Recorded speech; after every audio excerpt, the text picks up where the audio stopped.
자리에서 일어나셔서 경배와 찬양으로 6월 첫째 주일 주일 예배를 하나님께 올려드리겠습니다.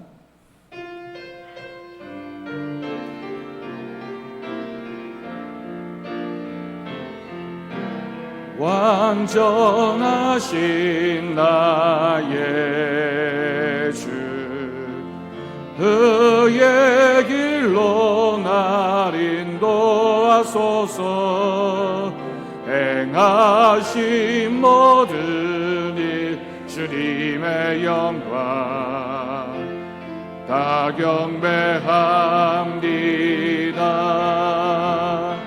예배합니다. 찬양합니다. 주님만 날 다스리소서. 예배합니다. 찬양합니다. 주님 홀로 높임 받으소서.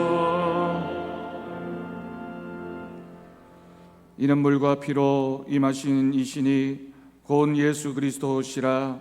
물로만 아니요 물과 피로 임하셨고 증언하는 이는 성령이시니 성령은 진리니라. 증언하는 이가 셋이니 성령과 물과 피라. 또한 이 셋은 합하여 하나이니라. 아멘.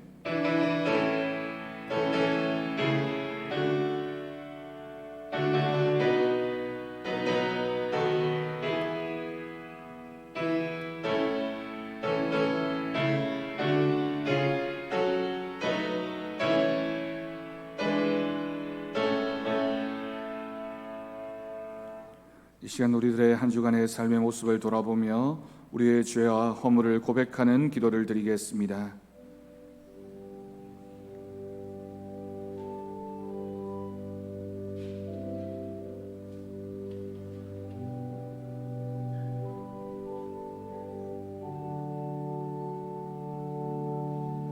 아버지,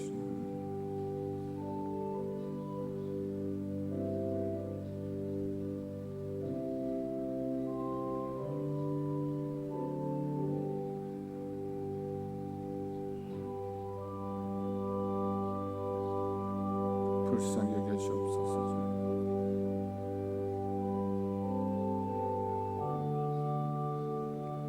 아버지,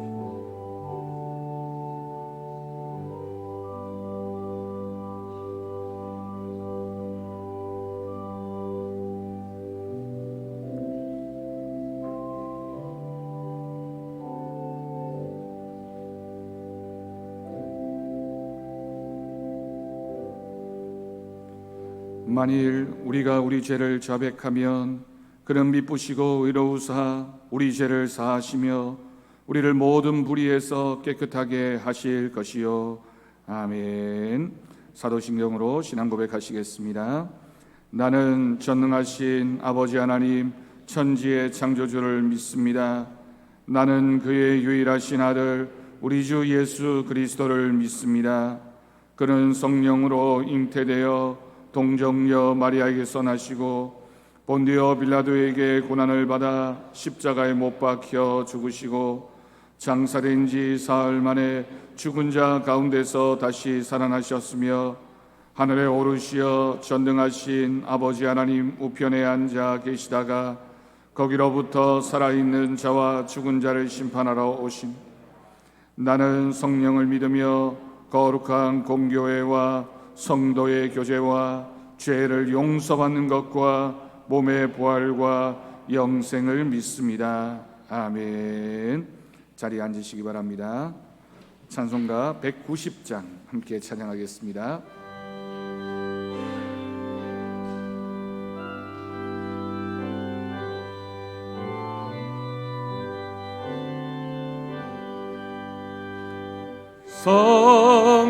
성령이여 강림하사 나를 감하시고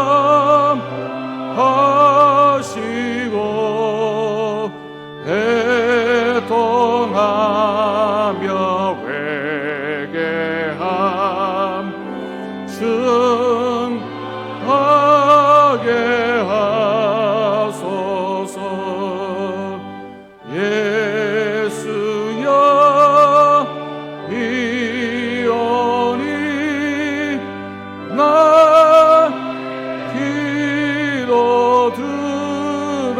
들으사 애통하며 회개함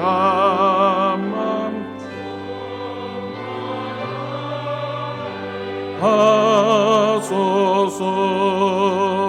성령이여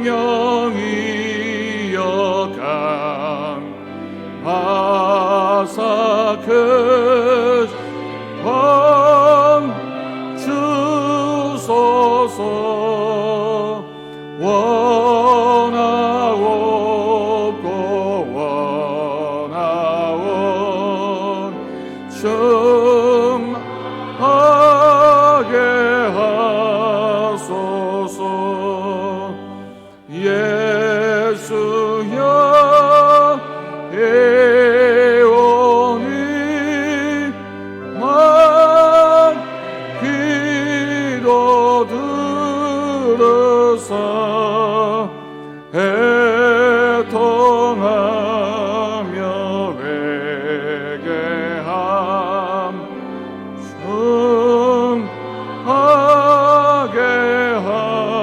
하소서. 힘이 없고 연약한 엎드리 비오니 성령 강림하옵소서. 청하게 하소서. 예수 애원 나 기도 들으사 애통함 회개함 청하게 하소서. 정케하고 위로하 복음 하소서. 충만하게 하시오.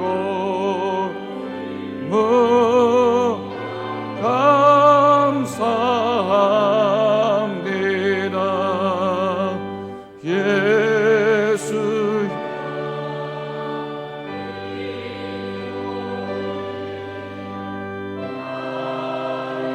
기도 들으사 애통하며 회개함 충만하게 하소서. 아멘. 성시교독 교독문 23번입니다.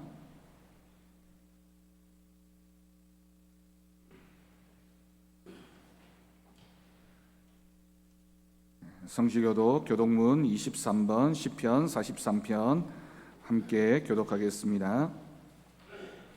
하나님이여 나를 판단하시되 경건하지 아니한 나라에 대하여 내 송사를 변호하시며 주는 나의 힘이 되신 하나님이시거늘 어찌하여 나를 버리셨나이까.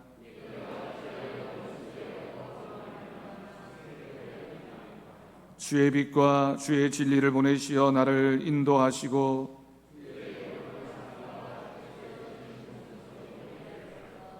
그런즉 내가 하나님의 제단에 나아가 나의 큰 기쁨에 하나님께 이르리이다.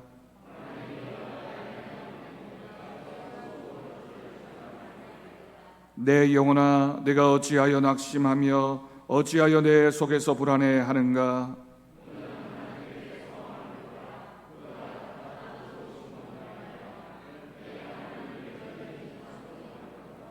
아멘. 이 시간 김종득 장로님 기도하시겠습니다.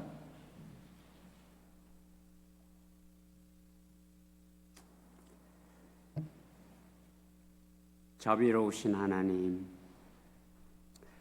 신앙 안에서 삶을 살아간다 하지만은 때로는 삶이 힘들 때도 있고 우리 삶이 연약할 때도 있습니다.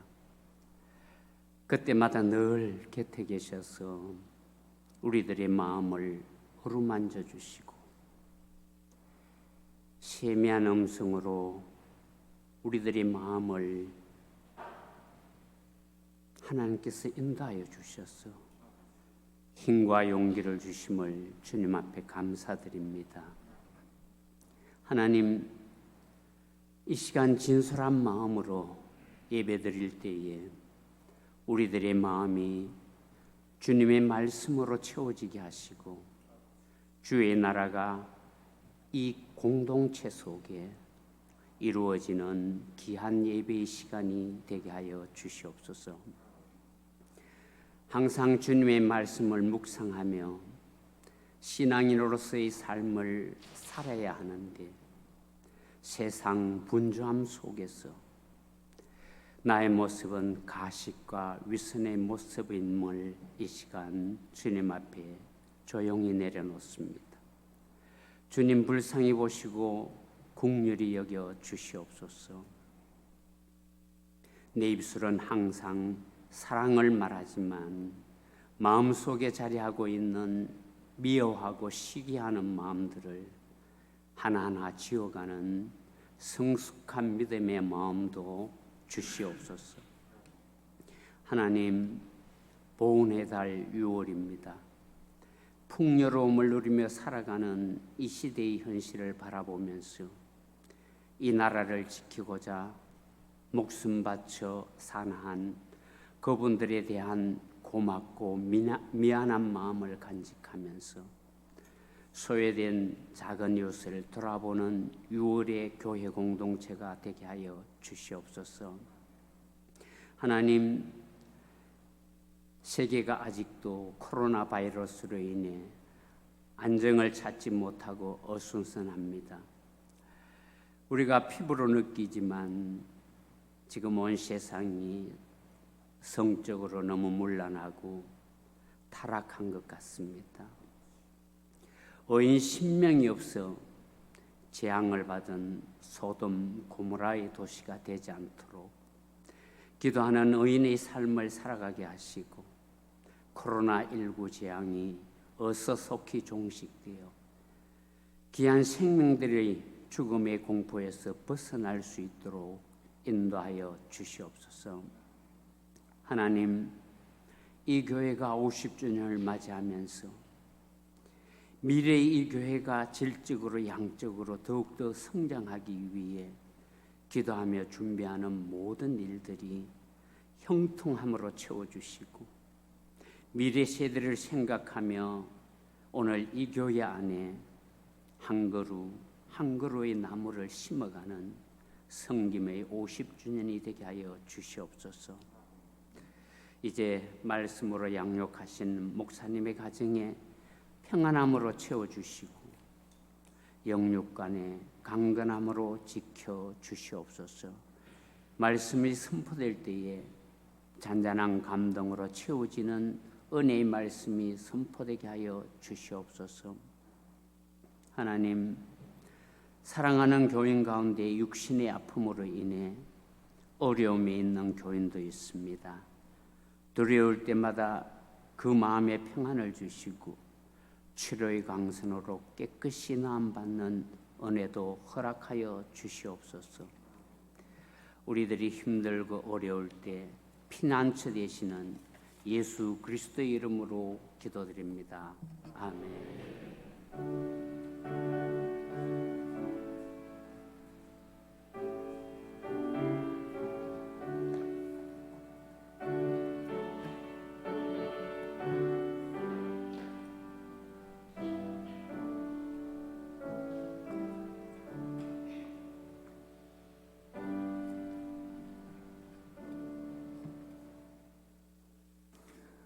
오늘 이 시간 우리에게 주신 하나님의 말씀은 구약성경 열왕기상 18장 30절에서 40절까지 말씀입니다.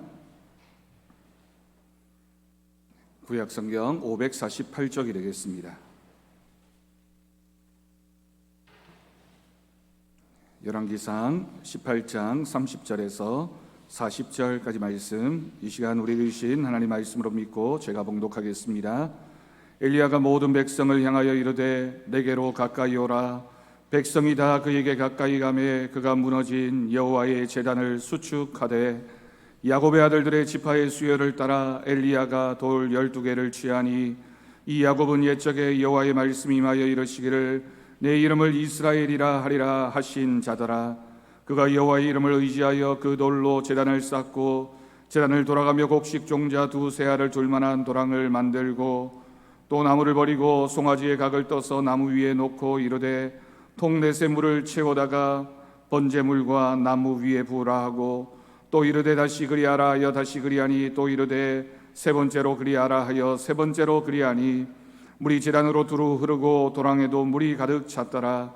저녁 소재 드릴 때에 이르러 선지자 엘리야가 나아가서 말하되 아브라함과 이삭과 이스라엘의 하나님 여호와여, 주께서 이스라엘 중에서 하나님이신 것과 내가 주의 종인 것과 내가 주의 말씀대로 이 모든 일을 행하는 것을 오늘 알게 하옵소서. 여호와여, 내게 응답하옵소서. 내게 응답하옵소서. 이 백성에게 주 여호와는 하나님이신 것과 주는 그들의 마음을 되돌이키심을 알게 하옵소서 하매 이에 여호와의 불이 내려서 번제물과 나무와 돌과 흙을 태우고 또 도랑에 물을 핥은지라. 모든 백성이 보고 엎드려 말하되 여호와 그는 하나님이시로다.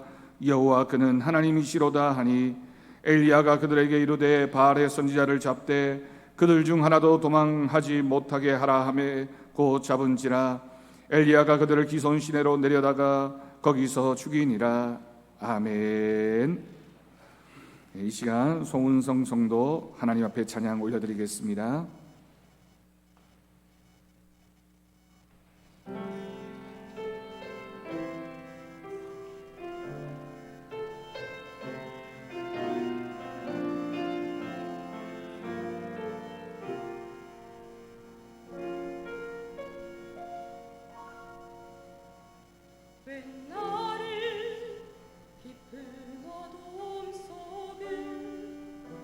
홀로 도시는지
아멘.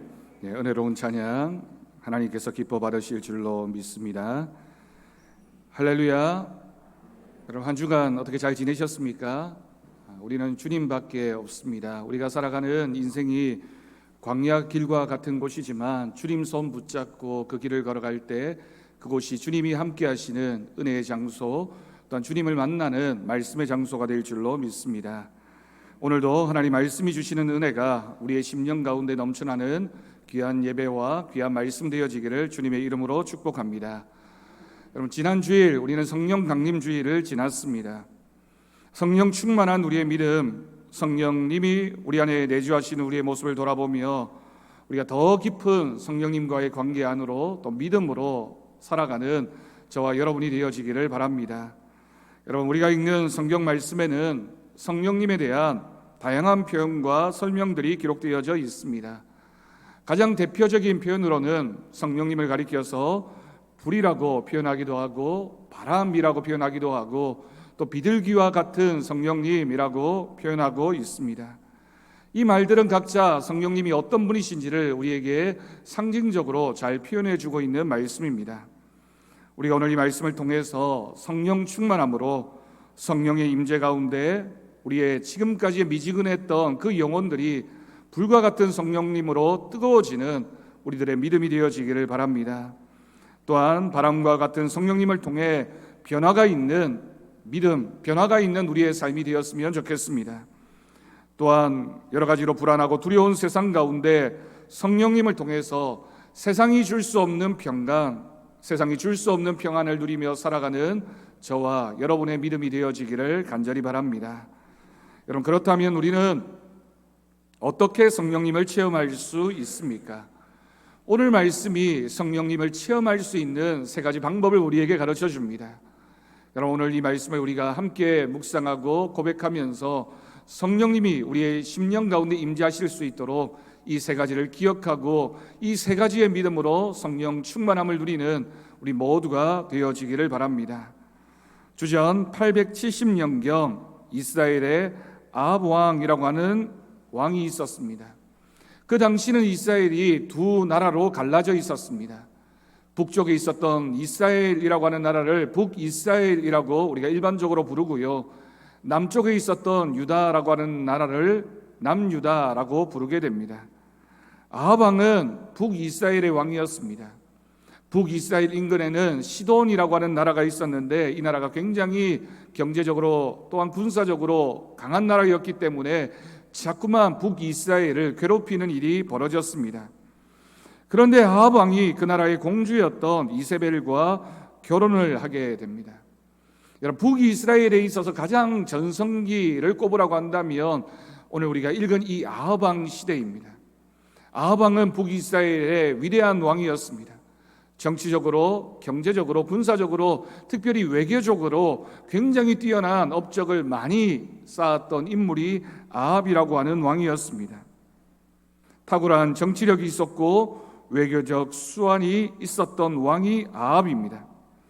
전쟁의 위협을 항상 감수할 수밖에 없었던 이스라엘이 바로 옆에 있던 시돈이라는 나라 그 공주와 결혼관계를 맺게 되었으니 더 이상 전쟁의 위험을 염려하지 않아도 되었습니다. 그렇기 때문에 전쟁 준비를 하느라 에너지를 낭비할 필요가 없어졌고 무역을 통해서 안정적으로 이 나라가 더 부강해질 수 있었습니다. 여러분, 여기까지는 세상의 역사가 또는 일반적으로 아합 왕을 평가할 때 아합 왕은 북이스라엘의 가장 위대한 왕이었다, 가장 힘이 있는 나라를 만들었다라고 평가하게 됩니다. 결혼을 통해서였습니다. 시돈 나라의 이 이세벨이라고 하는 여인과 결혼했기 때문에 이 모든 일이 가능해졌던 것입니다. 그런데 그 결혼에는 조건이 하나 있었습니다. 이세벨이 그 땅에서 섬기던 그 이방신 궁중과 이스라엘 곳곳에 이방신 바알을 위한 산당을 지어도 된다라고 하는 타협의 결과였습니다. 아합 왕이 생각할 때 내가 이방신을 직접 섬겨야 하는 것도 아니고 자신의 아내가 친정에서 섬기던 그런 이방신이니 그 문화를 따라서 그 형편을 따라서 허용해 주어도 되지 않겠느냐라고 하는 생각으로 그와 같은 일을 허락했던 것입니다. 아합 왕은 대수롭지 않게 생각했고 받아들였습니다. 그런데 그 작은 결정의 결과는 엄청났습니다. 이스라엘이라는 나라 전체가 변화되어지는 결과를 가져다 주게 됩니다. 그래서 성경에서는 아합 왕을 세상에서는 위대한 왕이라고 얘기하지만 성경에서는 아합 왕을 가리켜서 하나님 앞에서 불의했던 왕, 이스라엘 전체를 우상으로 이끌어갔던 왕으로 평가하고 있는 것입니다. 오늘 본문의 앞부분인 열왕기상 18장 19절 말씀을 보면 이렇게 기록하고 있습니다. 하나님을 섬기던 제단을 다 무너뜨리고 여기저기에 바알 신당을 세우고 바알과 아세라 선지자, 바알과 아세라를 섬기기 위해서 세움받았던 선지자 850명이 이스라엘에 있었다라고 기록합니다. 여러분, 지금 이 장면에서 하나님을 섬기는 선지자는 엘리야 한 사람뿐입니다. 그런데 하나님을 섬기는 나라라고 자부하고 그 나라라고 이름도 이스라엘이었던 그 나라가 850명이나 되는 이방 선지자가 있어서 850명과 1이라는 숫자에서 보여지듯이 이스라엘 나라가 전적으로 우상을 섬기는 나라가 되었다라고 하는 것입니다. 그 결과가 무엇입니까?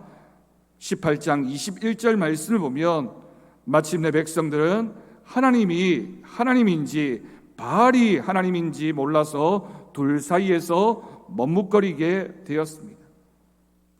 이스라엘이 하나님을 버린 것은 아닙니다. 그렇지만 하나님도 좋고 바알도 좋다라고 하는 그 생각, 하나님을 섬기지만 우리가 바알도 섬겨서 두 가지 다 잡아야지라고 하는 생각, 결국 시내산에서 모압 평지에서 이스라엘이 하나님의 백성으로서 받았던 율법, 하나님만 섬기라는 하나님의 말씀의 정면으로 위배되어졌고 결국 그 신앙은 무너져 내릴 수밖에 없었습니다. 아합 왕이 이방신을 섬겼던 것도 아닙니다. 이스라엘이 하나님을 버린 것도 아닙니다. 그저 하나님도 섬기면서 그래도 이방신도 좀 섬겨서도 되지 않을까라는 그 생각, 그런 허용함이 이와 같은 결과를 만들어 버렸습니다. 그러자 하나님은 그들에게 비를 주지 않으셨습니다. 비가 오지 않는다는 것은 당시의 농경 문화였기 때문에 큰 위기가 올 수밖에 없는 상황입니다. 한 나라의 왕권이 흔들릴 수도 있고 나라가 위태로워질 수도 있는, 농사가 되지 않고 비가 오지 않는 그런 상황에 처하게 되었습니다. 그런데 여러분, 여기서 기억해야 할 것은 이스라엘 편에서는 비가 오지 않는, 오랫동안 비가 오지 않는 이 상황이 위기의 상황입니다. 하나님 편에서는 어떨까요? 하나님 편에서는 이스라엘이라고 하는 이 나라가 하나님께로 돌아올 수 있게 만드는 기회였다라고 하는 사실입니다. 여러분, 위기이냐 기회이냐, 이 상황이 긍정적이냐 부정적이냐는 환경 그 자체에 있는 것이 아니라 그 사건 가운데 하나님의 마음이 어떻게 담겨져 있고 그 사건을 우리가 믿음으로 어떻게 바라보느냐에 따라서 위기가 되어질 수도 있고 기회가 되어질 수도 있습니다. 여러분, 믿음이라는 것이 항상 그렇습니다. 우리가 우리의 입장에서 상황을 바라보느냐, 하나님의 시각으로 바라보느냐에 따라서 상황 자체가 아니라 믿음이 문제이고 어떤 상황이든지 하나님의 은혜로 바꾸어 갈 수 있는 힘, 그것을 우리는 믿음이라고 부르게 됩니다. 이스라엘 땅에 비가 오지 않았습니다. 비가 오지 않으니까 사방에서 백성들이 소리치게 됩니다. 어떻게 하든지 이 문제를 해결하라고 왕에게 압박하게 됩니다. 이방 신에게 의탁하기도 하고 또 때로는 생각이 나서 하나님 앞에 기도하기도 했지만 그들의 마음이 온전히 하나님께로 돌아온 것은 아닙니다. 살기가 어렵게 되었습니다. 이때 등장했던 사람이 바로 디셉 사람 엘리야라고 하는 이름을 가진 선지자였습니다. 하나님의 사람 엘리야는 아합 왕의 죄를 언제까지 보고만 있을 수 없었습니다. 가뭄과 기근을 해결하기 위해서 나타난 것이 아니라 그 문제가 큰 문제였기 때문에 그것을 응답받기 위해서 나타났던 것이 아니라 우상 숭배에 빠져있는 이스라엘을 바라보면서 이 왕을 그대로 내버려 두어서는 결국 이 나라는 망하게 될 것이라는 위기감을 느꼈기 때문에 엘리야가 하나님 말씀을 들고 일어섰던 것입니다. 여러분, 문제가 나타났을 때, 문제가 닥쳤을 때 그 본질이 무엇인지 정확히 아는 것이 이처럼 중요합니다. 어느 날 엘리야는 백성들과 왕과 바알 선지자 450명과 아세라 선지자 400명을 모아놓고 참신과 거짓신이 누구인지 역사에 전무후무한 정말 놀라운 전쟁을 벌이게 됩니다.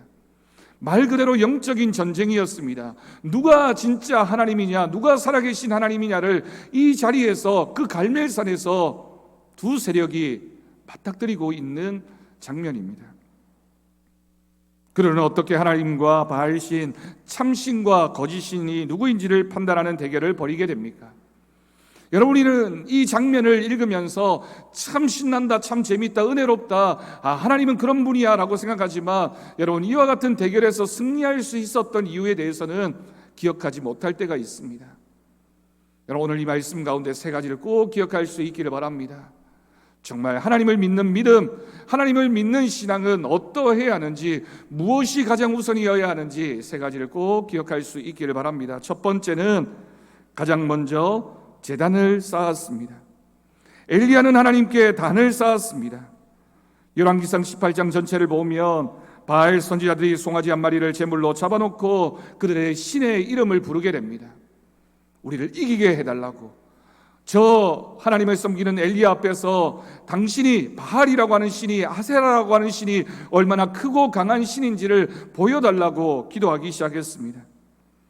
아침부터 낮까지 바알이여 우리에게 응답하소서, 응답하소서 간절한 마음으로 기도했지만 소식이 없었습니다.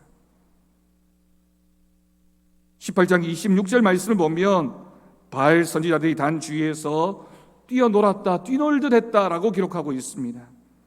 아이들이 운동장에서 뛰놀듯이, 무당이 춤을 추듯이 몸부림을 치면서 그렇게 간절한 마음으로 기도하고 또 기도했던 것입니다. 그러면 응답해 줄 알았겠죠. 지금까지 우리를 이렇게 경제적으로 풍요롭게 했으니까, 지금까지 정치적으로 안정되게 했으니까 그 바알이라는 신이 우리를 도와줄 거야 라는 그런 기대하는 마음이 있었을 겁니다. 엘리야가 저들을 향해서 외치게 됩니다. 큰 소리로 부르라. 너희의 신이 묵상하는가 보다, 외출했는가 보다, 아니면 잠이 들었는지 한번 소리쳐 보아라 라고 엘리야가 조롱했습니다. 28절 말씀을 보면 안타까운 그들은 큰 소리로 신을 부르다가 칼과 창으로 자기들의 몸을 상하게 했고 피가 흐르게 했습니다. 이렇게 우리가 희생을 하면, 이렇게 간절한 모습으로 그 신을 부르면 응답하겠지. 물론 저녁 때까지 응답이 없었습니다. 그리고 이어지는 말씀이 오늘 본문 30절 말씀입니다. 엘리야가 그 바알과 아세라 선지자들 앞에서 제일 먼저 했던 일이 무엇입니까? 왕과 백성들을 가까이 오게 하고 무너진 여호와의 단을 수축하기 시작했습니다. 무너진 여호와의 단을 수축하기 시작했다는 것은 왕 시대에 여호와의 단이, 여호와의 제단이 다 무너져 있었다라고 하는 뜻입니다. 야곱의 아들들의 지파수대로 12돌을 취하여 단을 쌓았습니다. 곡식 종자 두세 알을 용납할 만한 도랑을 만들고 송아지의 각을 떠서 나무 위에 놓고 12통이나 되는 물을 붓게 됩니다. 두세 알이라고 하는 것은 한 15리터 정도 되는 물이고, 그 많은 물들을 그 위에 부으면서 하나님이 정말 살아계시는지를 우리가 한번 기도해 보자라고 제안했던 겁니다. 아합왕으로 인해서 무너진 제단의 회복, 하나님 앞에 마땅히 드려야 하는 그 예배의 회복을 의미하는 것입니다. 엘리야가 가장 먼저 무엇을 했는지를 다시 한번 여러분 꼭 기억할 수 있기를 바랍니다. 하나님은 엘리야를 통하여 이스라엘 전역에 세워졌던 바알을 섬기는 그 제단, 우상을 섬기던 그 제단, 그래서 무너져 버렸던 이스라엘의 제단, 예배의 제단, 여호와의 제단을 수축하기를 원하셨던 것입니다. 여러분, 여호와의 단은 어떤 것입니까? 하나님의 백성들이 하나님 앞에 나와서 예배하며 하나님을 만나던 예배의 장소였습니다. 이스라엘 백성들이 하나님 앞에 나올 때마다 그 가운데 여호와의 영이 임재하셨고 백성들의 예배를 받으셨고, 백성들은 거기서 영광스러운 하나님을 만날 수 있었던 장소가 바로 여호와의 단입니다. 여호와의 제단 그곳에는 하나님의 영광이 나타났습니다. 예배드리는 그 장소에 은혜가 있었습니다. 축복이 있었습니다. 하나님의 용서하심이 있었습니다. 그런데 그 제단이 무너져 버렸습니다. 왜 제단이 무너져 버렸습니까? 백성들의 마음이 바알에게로 빼앗겼기 때문입니다. 하나님 앞에 온전히 드려야 하는 그 마음의 중심이 하나님을 향하지 않고 세상을 향하게 되고 바알을 향하게 되니 하나님이 그 예배 장소에 임재하시지 않고 아무리 예배에도 헛된 예배가 될 수밖에 없었던 것입니다. 지금 오늘 우리의 예배의 모습을 한번 생각해 봅시다.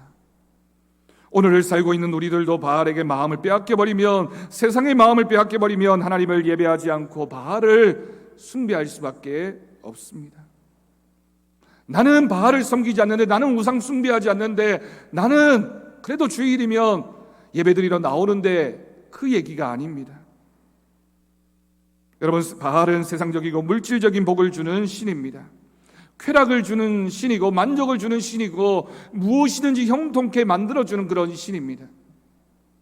그러니 아합 시대의 북이스라엘이 잘 되었습니다. 경제적으로 풍요로웠고 군사적으로 안정되었고 모든 것이 잘 되는 것처럼 보여졌지만 그림자였고 아무것도 아니었습니다. 하나님을 섬기는 것보다 바알신이 더 편했습니다. 아무렇게나 그저 예배하면 되는 것, 그것이 바로 그들의 예배였습니다. 여러분, 우리는 지금 세상이 주는 물질의 풍요함 때문에 더 중요한 것이 무엇인지를 상실해 가고 있습니다. 세상이 주는 안일함과 편안함 때문에 영혼의 고갈 상태에 빠져 있습니다. 세상에 나가면 너무너무 재미있고 즐겁기 때문에 하나님을 만나는 것이 우리에게 불편하고 오히려 시간 빼앗기는 것은 아닌가라고 생각되어질 때가 있습니다. 여러분, 우리나라를 보십시오. 몇십 년 전 가난하고 힘들었던 그 시대보다 얼마나 잘 살게 되었고 얼마나 부강한 나라가 되었는지 모릅니다. 그런데 여러분, 정말 우리가 행복해졌을까요? 끝없이 높아지고 있는 자살률과 희망을 잃어버리고 방황하는 청년들, 시대의 아픔 속에서 갈 길을 몰라 희망을 잃어버린 이 세대를 바라보면서 정말 행복한 나라가 되었는지, 정말 우리가 행복하게 살고 있는지를 여러분 물어보아야 합니다.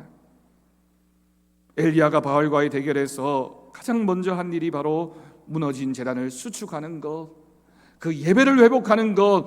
예배가 회복되어져야지만 우리의 심령 가운데 진정한 하나님이 주시는 평안과 기쁨이 있을 줄 알았기 때문에 여호와의 단을 수축했습니다. 여러분, 예배는 신앙생활의 기초입니다. 하나님의 백성이기 때문에 마땅히 드려야 하는 것, 신앙의 첫 번째 모습입니다. 여러분, 우리의 예배 생활은 어떻습니까? 여러분의 예배의 제단이 지금 무너져 있지는 않습니까? 그렇다면 다시 쌓아야 됩니다. 예배는 모든 것보다 더 가장 중요한 부분입니다. 우리의 일이나 사업보다 중요하고 우리의 인간관계보다 중요하고 세상의 어떤 바쁜 일보다 더 바쁘고 중요한 일이 바로 예배입니다. 코로나19로 인해서 우리는 한동안 현장 예배를 드리지 못하고 온라인으로 예배를 드렸습니다. 지금도 불안한 마음에 그렇게 예배드리고 있는 성도들도 있습니다. 여러분, 지금은 우리가 이렇게라도 예배를 드리고 있지만 코로나의 상황이 혹시라도 더 나빠지면 다시 온라인 예배를 드려야 하는 상황이 올 수도 있을 것입니다. 그런데 여러분, 우리가 이 사건을 경험하면서 한 가지 발견한 것이 있습니다. 예배의 본질이 정말 무엇인가? 우리가 어디에서 장소, 어느 시간의 시간, 어떤 모습이냐가 중요한 것이 아니라 정말 우리의 심령 가운데 간절히 사모하는 마음, 예배를 통하여 하나님을 만나고자 하는 그 열심, 예배의 중요성을 우리가 기억하고 있는 그 마음이 우리에게 정말 있었느냐라고 하는 질문입니다. 우리가 어디에서 어떻게 예배를 드리느냐도 중요하지만 예배에 대한 우리의 신앙 고백이 훨씬 더 본질이기 때문입니다. 예배는 형식이나 제의가 아닙니다. 다른 종교에서 하듯이 그냥 잘 했다고 해서, 잘 치루었다고 해서, 잘 보여졌다고 해서 그것이 예배가 아니라 예배하는 자의 그 마음, 그 상한 마음을 찾으시는 하나님과의 우리의 만남이기 때문입니다. 여러분, 모든 예배는 그래서 현장성이 중요합니다. 그래서 전염병의 문제나 정말 불가피한 경우가 아니라면 우리는 모두 함께 모여서 예배 드리게 됩니다. 예배하는 공동체 가운데 하나님이 임재하시기 때문입니다. 여러분, 이 고백은 우리가 이곳에서 예배를 드릴 때에도 또 가정에서 예배 드릴 때에도 동일한 믿음의 고백입니다. 예배 드리는 그 장소를 사모하면서 함께 예배 드리는 그 모습을 갈망해하면서 마치 70년 바벨론 포로 생활을 하던 이스라엘 백성들이 우리가 언젠가는 예루살렘으로 돌아가야 될 텐데, 언젠가는 그 땅을 회복해야 될 텐데, 언젠가는 마음껏 하나님을 예배하는 그날이 와야 될 텐데라고 간절한 마음으로 바벨론 땅에서 예배드렸던 그 모습을 우리가 생각한다면, 여러분, 우리의 예배 본질이 무엇이어야 되겠습니까? 우리가 예배한다는 것은 하나의 기도문, 하나의 설교, 하나의 신앙 고백과 하나의 찬양을 통해서 우리는 장소와 시간을 뛰어넘는 성령님의 임재를 경험할 수 있습니다. 여러분, 그래서 예배는 하나님과의 만남이며 관계입니다. 여러분, 우리가 코로나19 때문에 혹시라도 그와 같은 예배의 간절함과 예배의 소중함을 잃어버리고 있었다면 이제는 그 예배를 회복하고 무너진 여호와의 단을 수축해야 하는 귀한 시간인 줄로 믿습니다. 예배는 여러분 준비가 있어야 됩니다. 정성된 마음으로 나와 적어도 우리의 예배는 15분 전에 10분 전에 준비되어지고 시작되어져야 됩니다. 부랴부랴 시간에 맞춰서 그 시간이 되어서 겨우 오는 예배라면 여러분 그 마음으로 어떻게 하나님을 준비할 수 있겠습니까? 성령님이 임재하시는 예배, 충성된 예배, 성령 충만한 예배를 드리려면 여러분 마음의 준비가 꼭 필요합니다. 예배 시작 전에는 오늘 주실 말씀을 찾아 읽고 기도해야 됩니다. 여러분, 우리가 다음 주부터는 코로나19로 인해서 마스크를 계속 써야 하는 상황이기 때문에 하절기 기간 동안에는 예배 복장 간소화를 하게 됩니다. 겉옷을 입지 않고 넥타이를 매지 않고 예배에 참석하시게 될 겁니다. 아니면 반대로 다른 모습으로 예배드리는 분들도 있을 수 있습니다.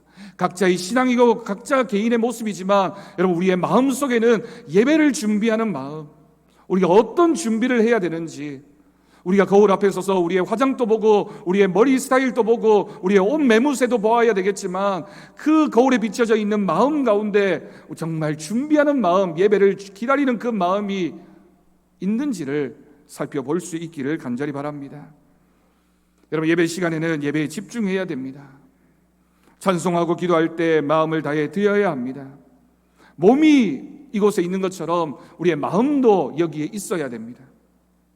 마음이 콩밭에 가 있다라는 말이 있습니다. 이 말의 유래를 살펴보니 예전에는 자기 땅을 가지고 농사를 짓는 지주도 있었지만 남의 땅을 빌어서 농사를 짓는 소작농이나 일꾼들도 많았습니다. 그렇게 되면 땅 주인의 논이나 밭에서 일하면서 그 주변에 논두렁, 밭두렁에다가 콩을 심게 됩니다. 주인의 땅에서 나는 곡식은 주인의 것이지만 그래도 그 곁에 있는 논두렁, 밭두렁에 심어놓은 그 콩은 내 콩이 되고 나중에는 내가 결실할 수 있게 됩니다. 가을이 되어서 출소할 때가 옵니다. 땅 주인의 논에서 일하지만 자신의 마음은 혹시나 다칠까봐, 혹시나 떨어질까봐, 혹시나 남이 가져갈까봐 그 콩밭에 가 있는 그 마음을 이렇게 재미나게 표현한 것입니다. 여러분, 예배 시간 여러분의 마음은 어디에 있습니까? 세상의 걱정과 염려에 여러분들의 마음이 혹시 거기에 가 있지는 않습니까? 여러분들 사업장에 여러분들 마음에 가 있지 않습니까? 여러분들이 준비하고 계획하고 있는 그 일에 내 마음을 빼앗겨서 정작 몸은 여기에 와 있는데 내 마음은 다른 곳에 가 있는, 하나님이 받으시지 않는 그런 예배를 드리고 있지는 않습니까? 하나님이 받으시는 예배를 드리는 우리 모두가 될 수 있기를 간절히 바랍니다. 두 번째로 엘리야는 제물을 드렸습니다. 새로 수축한 달에 소를 잡고 거기에 각을 떠서 물을 가져다 부었고 도랑에 가득하게 했습니다. 단이 세워진 곳이 높은 산꼭대기입니다. 그곳까지 재물을 가지고 올라가기도 힘들고 물을 가져다가 거기에 붓는 일도 굉장히 힘든 과정과 시간이 많이 필요한 일이었을 겁니다. 강수량이 많지 않은 건조한 지역인 유대 팔레스타인 땅에 그렇게 오랫동안 비가 오지 않았던 그곳에 물을 가지고 와서 흘려버리는 일, 다른 사람의 눈에 보기에는 저렇게까지 해야 되나, 왜 낭비하지, 그렇게 생각되어질 수 있는 일입니다. 그러나 그것은 단순한 제물도 아니었고 단순한 물이 아니었습니다. 하나님 앞에 온전히 바쳐지는 번제였고 희생 제물이었습니다. 여러분, 우리가 하나님 앞에 올 때 빈손으로 와서는 안 됩니다.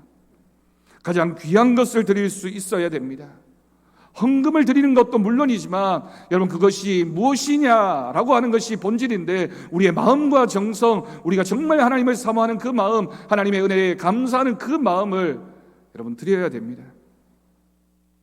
우리가 하나님 앞에 드려야 하는 시간과 물질과 정성과 모든 것을 다 포함하는 것입니다.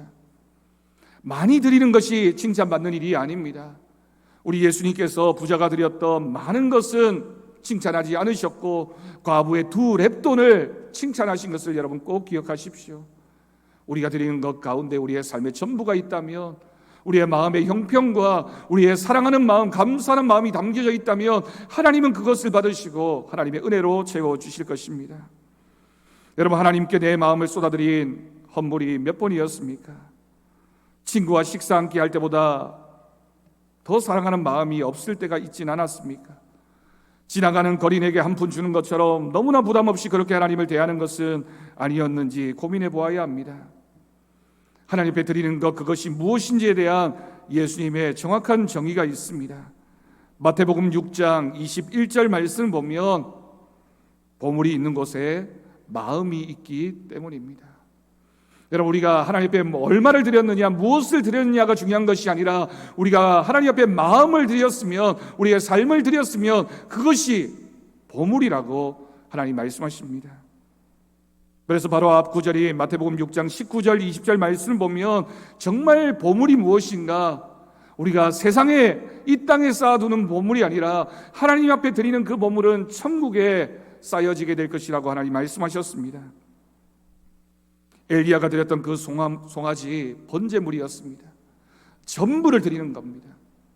고기와 피와 가죽과 어느 하나 남기지 않고 전부를 드렸던 그 번제물처럼 하나님을 예배하는 우리 사랑하는 성도들이 되어지기를 간절히 바랍니다. 마지막으로 엘리야는 기도했습니다. 엘리야가 기도할 때 얼굴을 2 무릎 사이에 놓고 기도했습니다. 그럼 그 기도가 무엇입니까? 나는 아무것도 할 수 없으니 하나님이 해 주시기를 원합니다. 하나님이 하셔야 됩니다. 라고 하는 기도였습니다. 자신을 포기하고 하나님만 붙잡는 기도였습니다. 전적으로 하나님만 의지하는 기도였습니다. 엘리야의 기도의 모습을 한번 떠올려 보십시오. 얼굴을 2 무릎 사이에 넣으면 간절한 기도이지만 또 동시에 적들이 얼마든지 공격할 수 있는 자세입니다. 혹시라도 그 기도가 응답되지 않으면, 혹시라도 하나님이 침묵하시면 자신의 생명을 빼앗길 수도 있는 처절한 기도, 생명을 걸고 하는 기도, 응답받아도 좋고 응답받지 않아도 좋은 그런 기도가 아니라 하나님이 꼭 들어주시기를 원하는 그 기도, 그 마음의 기도가 있었기 때문에 하나님이 그 기도에 응답하여 주신 줄로 믿습니다. 엘리야는 3가지를 기도했습니다. 36절 말씀을 보면 백성들로 하여금 주 여호와는 하나님이신 것을 알게 하옵소서, 내가 주의 종인 것을 알게 하옵소서, 내가 행하는 모든 것이 하나님 말씀대로 하고 있음을 알게 하옵소서. 여러분, 우리의 기도가 이러한 기도가 되어야 할 줄로 믿습니다. 이렇게 간절히 기도하고 나니 어떻게 되었습니까? 38절 말씀을 보면 여호와의 불이 내려서 번제물과 나무와 돌과 흙을 태우고 또 도랑의 물을 핥았다라고 기록합니다. 여러분, 그래서 우리는 그 하나님을 엘리야의 하나님이라고 부릅니다. 여러분, 지금도 이스라엘 땅에 가면 갈멜산이라는 그 산 정상에 엘리야가 이방신을 섬기던 그 제사장들을 발로 밟고 칼을 들고 있는 동상이 조각되어져 있습니다. 엘리야의 하나님입니다. 너희가 섬겼던 세상신, 너희가 따라갔던 그 모든 것을 다 내려놓고 제하여 버리고 하나님만 섬기는 백성이 되라고, 시내산에서 받았던 그 언약, 모압 평지에서 받았던 신명기의 말씀을 기억하면서 너희는 하나님만 섬기는, 하나님만 예배하는 하나님의 백성이 되라고 말씀하시는 하나님 말씀하심, 여러분 엘리야의 하나님이신 줄로 믿습니다. 그 엘리야의 하나님, 그 하나님이 여러분의 하나님이 되시기를 주님의 이름으로 축원합니다. 그저 성경에 나오는 그때 그렇게 멋있었던 엘리야, 그리고 그 하나님이 아니라 그 엘리야의 하나님이 나의 하나님이 되는 신앙의 고백이 있을 때, 여러분, 우리는 예배를 통하여, 기도를 통하여, 하나님을 만나는 그 시간을 통하여 하나님의 은혜가 여러분의 심령 가운데 넘쳐나게 될 것을 믿습니다. 무너진 재단을 다시 쌓읍시다. 여러분, 코로나19 때문이든 바쁜 내 일상 때문이든 아니면 지금 잘 되고 있는 내 사업의 형통함 때문이든 아니면 다른 어떤 이유 때문이든 인간관계 때문이든, 여러분, 그것이 핑계가 아니라 혹시라도 내가 하나님을 예배하고 섬겨야 하는 그 마음을 잃어버리고 있었다면, 여러분, 이 말씀을 통해서 우리가 결단하면서 그 마음, 그 여호와의 단을 수축하는, 회복하는 이 시간이 되어지기를 간절히 바랍니다. 그럴 때에 하나님께서 여러분과 함께 하실 것입니다. 그럴 때에 하나님의 은혜가 여러분의 가정 가운데 임하여 주실 줄로 믿습니다.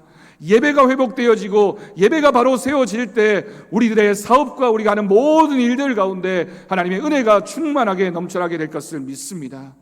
여러분, 결단하십시오. 오늘 이 말씀을 우리가 확신하면서 우리의 예배가 우리의 평생에 하나님 앞에 온전히 드려지는 귀한 예배가 되어지는 예배자의 삶을 살아가는 저와 여러분 되어지기를 주님의 이름으로 간절히 축원합니다. 기도하겠습니다. 하나님 아버지, 감사합니다. 오늘도 우리를 부르셔서 여호와의 단을 수축하라고 말씀하시는 하나님 말씀 앞에 머리 숙여 아멘으로 응답합니다. 하나님, 우리가 무너졌던 여호와의 단을 수축하게 하여 주옵소서. 예배를 회복하게 하여 주옵소서. 우리가 어디에서 무엇을 하든지 이 시간이 가장 귀한 시간 되게 하시며 이곳이 하나님을 만나는 장소가 되게 하시고, 하나님, 우리의 심령이 주님을 향한 마음과 믿음으로 결단하는 은혜의 마음들 되게 주님 역사하여 주옵소서. 감사드리옵고 예수님의 이름으로 기도드립니다. 아멘.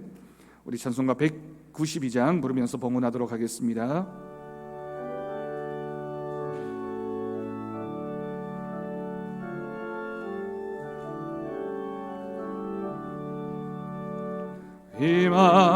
임하소서, 임하소서, 바람 같은 성령이여, 에스겔의 골짜기에 불어닥친 생명바람, 오순절날 다락방에 말씀으로 임하신 여, 나의 영을 사로잡아 새로 나게 하옵소서. 임하소서, 임하소서, 불과 같은 성령이여, 불의 혀로 임하셔서 진리 알게 하옵고, 불세례를 베푸시어 죄의 뿌리 소멸하사 거룩하고 깨끗하게 변화시켜 주옵소서. 임하소서, 생수 같은 성령이여, 거친들의 샘이 솟고 사망에는 강하고, 생수 같은 주의 폭포같이 부어주사 내 속에서 생명수가 흘러나게 하옵소서.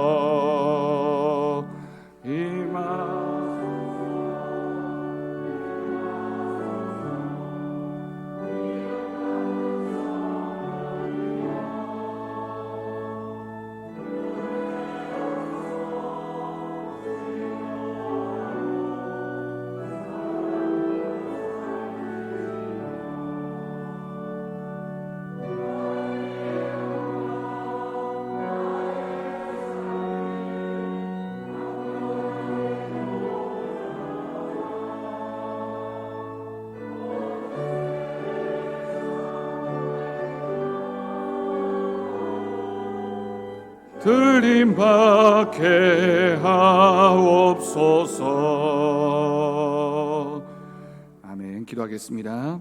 하나님 아버지, 오늘도 우리를 예배의 자리에 불러주시고 이 예배의 자리에 나오면서 우리의 삶과 우리의 시간과 우리의 마음과 정성을 다해 귀한 예물을 하나님 앞에 드렸습니다. 11조 예물을 드리며 감사 예물, 주일 헌금과 비전 헌금, 여러 가지 제목의 헌금을 드린 귀한 그 마음들을 주님께서 기억하여 주옵소서. 그 하는 일들과 기도의 제목과 가정 위에 하나님의 채우시는 은혜가 있게 하여 주옵소서. 혹받치지 못한 손길 위에도 동일한 은혜를 내려 주옵시고 이 예물이 사용되어지는 곳에 주님의 복음이 전해지게 하시며 교회 같은 들이 세워지는 열매가 맺히게 하여 주옵소서. 감사드리옵고 예수님의 이름으로 기도드립니다. 아멘. 네, 우리 옆에 계신 분들과 우리 인사하며 교제하겠습니다. 주님 안에서 사랑하고 축복합니다. 네, 주님 안에서 우리 모두가 사랑하고 축복하는 귀한 믿음의 관계가 되어지기를 바랍니다. 교회 소식 주보를 통해 전해드리겠습니다. 네, 오늘은 비전헌금 주일입니다. 기도와 준비된 마음으로 하나님 옆에 드렸습니다.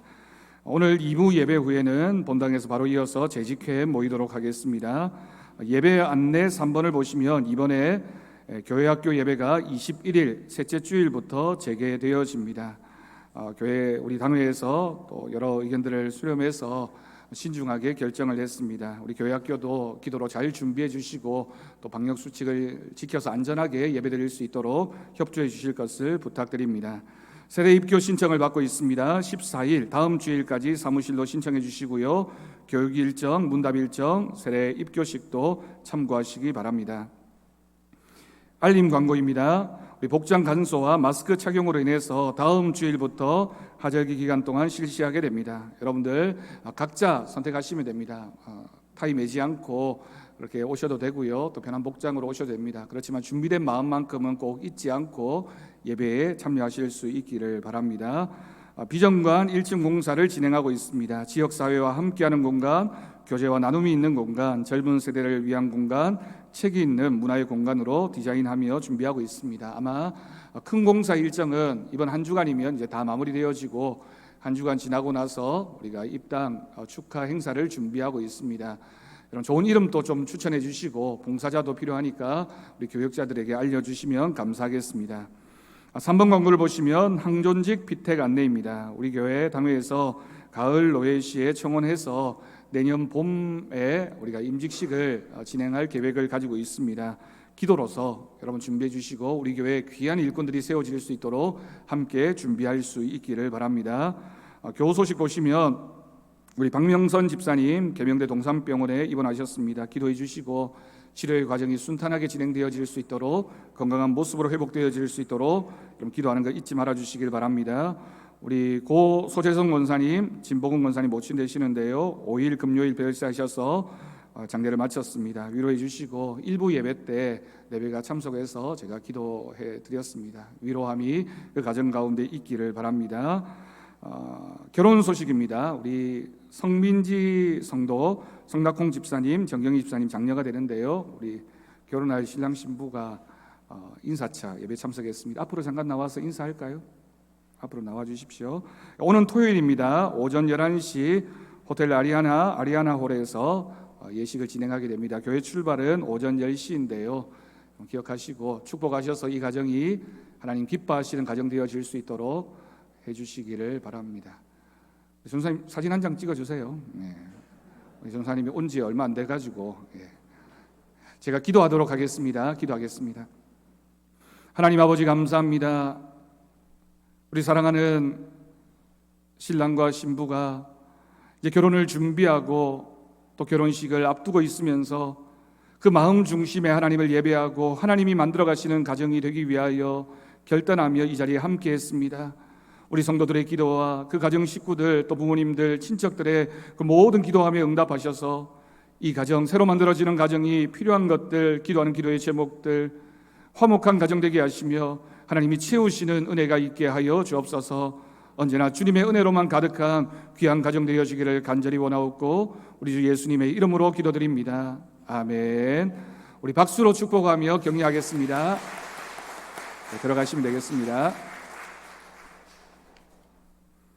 우리 다 함께 자리에서 일어나셔서 축복송 하나님의 약속 부르신 후에 축도로 예배를 마치도록 하겠습니다.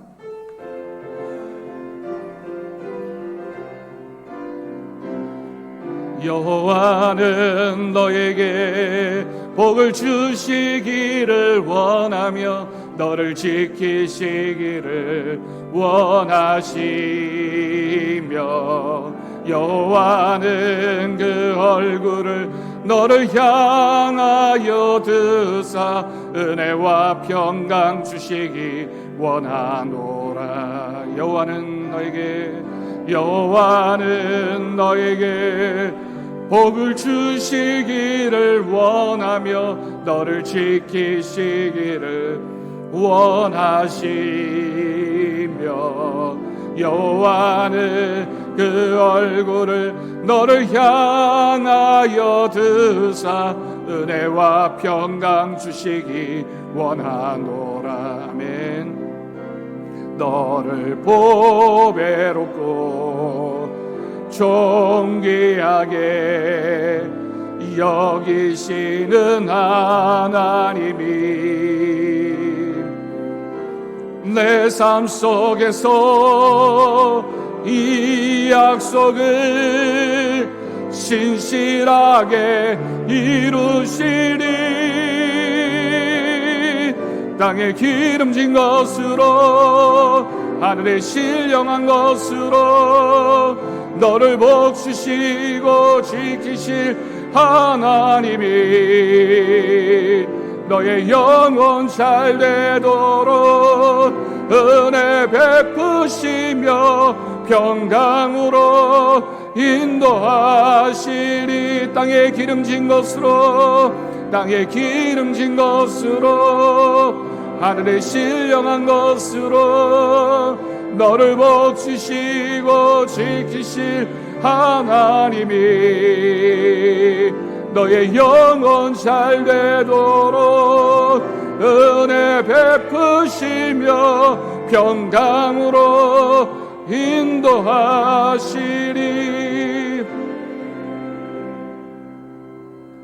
우리 주 예수 그리스도의 은혜와 하나님 아버지의 극진하신 사랑하심과 성령님의 돌보시고 교통하심이 오늘 말씀 기억하며 여호와의 단을 수축하고 예배의 은혜를 회복하기로 결단하는 우리 사랑하는 성도들 위해, 사랑하는 성도들의 가정 위에, 사랑하는 서부제일교회 위에, 이 나라 이 민족 열방 가운데 이제부터 영원까지 함께 하시기를 간절히 축원하옵나이다.